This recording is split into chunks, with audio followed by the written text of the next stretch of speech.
I am the most frantically sought person in Cinemaland. I, Oscar the Academy Award.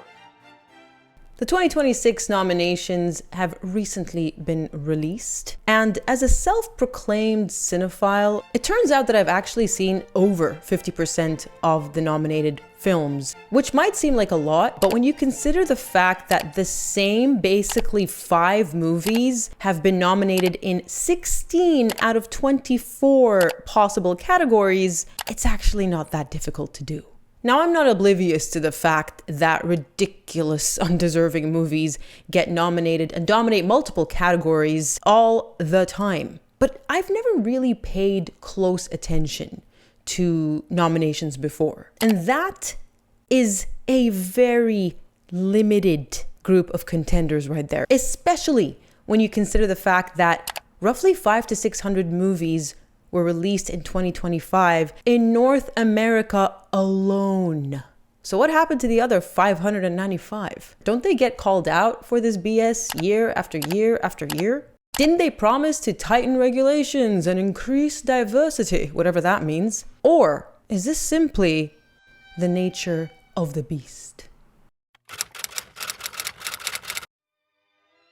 Ever since the inception of the Oscars, major film studios have battled it out in the form of Oscars campaigns, hiring professional strategists and spending millions year after year as they battle it out for the attention and votes of eligible Academy members. These strategists often start their work an entire year before the awards, some of them before the movie itself is even shot. They advise on which festival a film should premiere at, shape a campaign platform, and hope that the film gains enough momentum to propel it into award season. Sometimes several strategists work on a single film, and the war room of an Oscars campaign can grow to be as many as 10 or 20 people. Oftentimes, much like the case with Anora, one of the most undeserving movies that ended up actually scoring a Best Actress award, in my opinion, the budget for the actual campaign to secure that award dwarfs the amount of money spent in making the actual film. As I understand it, it's basically a political campaign. These so-called strategists are hired to create a narrative that appeals to the voters. Whether true or not is besides the point. Some campaigns are far more obvious than others, especially in recent years. Anora comes to mind, which, as I mentioned, was a terrible glorified porno from 2024 that somehow saw the lead actress win an Oscar. Now, I say somehow. It's actually the perfect role for a young actress to secure the award. But more on that a little later. In Anora's case, the narrative was to portray the lead, Mikey, I think, as this glamorous, soft-spoken, angelic, old Hollywood type starlet who couldn't be more different than the character she portrayed in the movie. And it worked.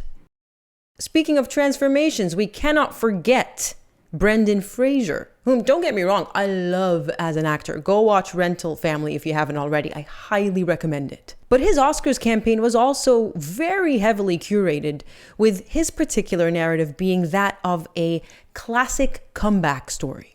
And it worked. Timothée Chalamet for Marty Supreme is another obvious one. Too obvious, if you ask me. And then, of course, the most egregious one in recent history, in my opinion, Emilia Perez, which was so heavily shoved down our throats, many of us, and I include myself in this, went to see it almost in an attempt to just make the campaigning stop. You know, all right, I'll go see it. Only to find out that watching it was actually worse than enduring the campaigning. But even these campaigns were relatively tame in comparison to Andrea Riseborough's nomination for Best Actress for the movie To Leslie. A film which I had never seen, never heard of, but was about an alcoholic West Texas lottery winner, and it only earned $27,322 at the box office. And yet, Andrea, who was still relatively unknown in her middle age, and I think this happened, by the way, in 2023, so this is very recent, was nominated out of the blue, seemingly. Except it wasn't, because it turns out that this was all thanks in very large part to a blatant campaign that was pushed by A-listers such as Charlize Theron, Jennifer Aniston, Sarah Paulson, and Gwyneth Paltrow, who, per the New York Times, hosted screenings while others praised Riseborough's performance on social media and beyond. That campaign inspired such backlash, in fact, that the Academy of Motion Picture Arts and Sciences, the Oscars governing body, opened an investigation to see if any regulations had been breached. Now, I've read these regulations in preparation for this video. They're up there on the Oscars website for anyone to see. And they clearly and expressly prohibit direct lobbying by Academy members, encouraging others to vote a certain way, or to publicly declare who you're voting for. In Riseborough's case, the director's wife, in addition to the actress who played Rose's mother on Titanic, basically did just that. They were constantly posting on social media, encouraging others to watch the film, to vote, and also naming competing actresses in the same category for Best Actress and telling people why they should pick Andrea over them. But the regulations apply to actual Academy members, and turns out that the director and his wife were not members. And so, coupled with the fact that Andrea Riseborough was not in violation of any regulations herself, her nomination stood firm. A lot of this aggressive campaigning was facilitated by social media. But if you think that is to blame, then I would invite you to cast your minds back all the way to 1999, when a young Gwyneth Paltrow, in her pale blush pink dress, won the Oscar for Best Actress for her role in Shakespeare in Love.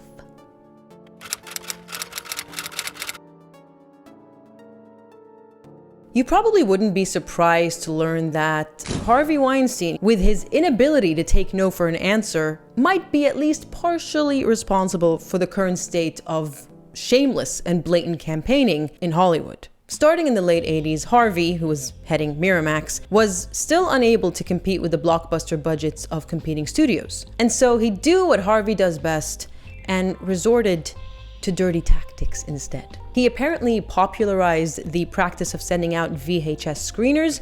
He demanded that actors clear their schedules for award season and relentlessly lobbied Academy members. He also apparently had no qualms with waging smear or sabotage campaigns against his competitors, most notably Steven Spielberg. For Harvey, campaigning was a blood sport. Everybody wants to win, but Harvey wanted to win and kill everything else. That Gwyneth Paltrow win back in 1999, everyone in Hollywood knew that Cate Blanchett was robbed of the Oscar that year after her incredible portrayal of Queen Elizabeth I. And that Gwyneth, who, let's face it, is a mediocre actress, at best she's a Nepo baby, only won because Harvey made it so. People say he did the same thing for Jennifer Lawrence early in her career. We all know that post-Me Too and post-Harvey's demise, Jennifer Lawrence's career has never been the same. Here's a little question for you. How much is an Oscar legally worth? Is it A, $100, B, $1, C, $1,000, and D, $1 million? If you answered $1, then you would be correct. True, I'm only a metal statuette, intrinsically worth but a few dollars. But here's a plot twist for you. Notice how I still framed that entire narrative of Gwyneth Paltrow or Harvey Weinstein robbing Cate Blanchett of her Oscar on the basis of merit. When were the Oscars ever based on merit?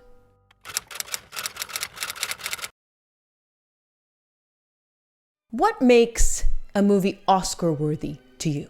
I posed that question to my patrons on Patreon, and here is a sample of what they had to say. A compelling story, excellent acting, superb writing, great storyline, great character development, great acting, and something that isn't predictable, compelling plot, interesting characters, and beautiful cinematography. For me personally, it's all of the above, plus just the general notion of a movie really sticking with you. You know, it just lingers. The way it makes you feel or think lasts beyond the movie itself. And I don't know about you, but Anora, Emilia Perez, and Marty Supreme, to name a few, aren't exactly movies that meet the above criteria. However, there is another, perhaps more important criteria that they do meet, one that is literally almost a century old and works like a charm almost every single time.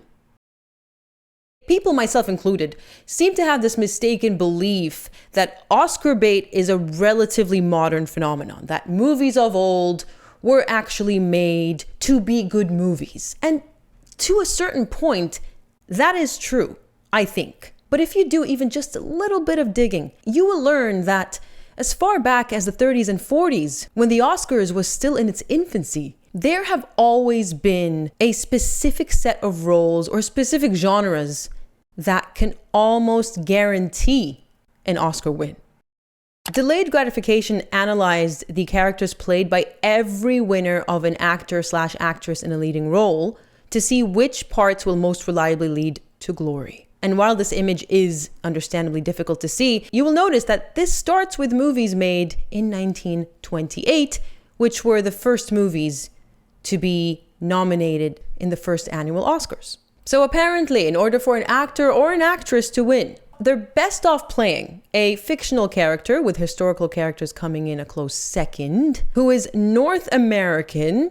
British or Irish European seems to do well after that.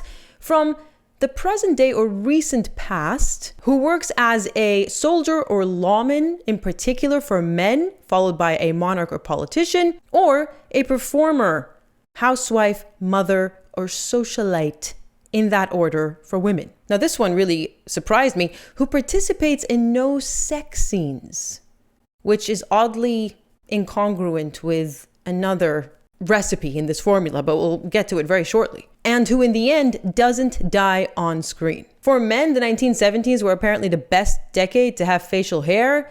And for women, characters who are prostitutes or escorts, Anora, seem to do best, which, as I mentioned a few seconds ago, is slightly at odds, if not entirely, with the whole no sex scenes thing, because literally Anora was just a porno. And then finally, there is apparently a 0 chance of winning playing a sportsman or sportswoman unless they are a boxer. Yeah, we'll say that to Sydney Sweeney, who couldn't even score a nomination for that. But there you have it. Ever since 1928, this specific formula, just almost always, I'll say, seems to work. Now, that's not to say that every single movie that gets nominated automatically loses its value or should be cast aside and dismissed as Oscar bait. Begonia, for instance, is, in my opinion at least, one such movie. Emma Stone is my favorite actress. I would say I'm biased, but she is second to none in her generation. And that movie was unique. It didn't have any of the extremely blatant Oscar baiting ingredients. Formula One was also nominated, and I thoroughly enjoyed watching that one. Didn't scream Oscar bait to me, and neither did If I Had Legs, I'd Kick You stand out as particularly Oscar baity, in my opinion. Now, the same cannot be said about Marty Supreme, which has classic Oscar bait written all over it, much like Anora did. You can see when these young actors are really trying to score that Oscar. And I think that's what people have a problem with when it comes to Oscar bait. It's the whole notion of the movie in its entirety was made to be Oscar bait, entirely excluding the entertainment value for the audience, which is really dumb and is probably why the movie industry is dying and the Oscars are basically just a shadow of what they used to be. Because sure, the industry and the insiders might think, oh, this is a good movie, and the audience, we're all left scratching our heads going, what? So can you really blame us when we start tuning out and getting a bit jaded about it all? Well, as it turns out, maybe you can.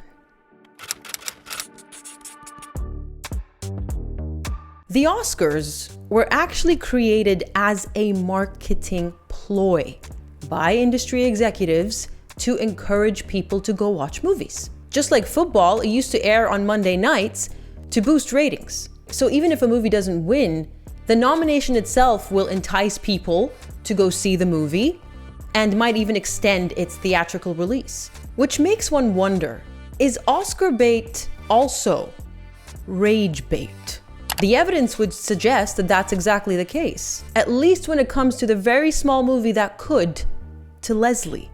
Remember Andrea Riseborough? Well, it turns out that that controversy actually led to more people seeing it. So is this all engineered? Are these film industry insiders deliberately inspiring controversy to ensure that more butts fill up the seats in the cinema? It would explain why, despite the backlash that the Oscars and these movies continue to receive year after year, they seemingly refuse to do anything about it.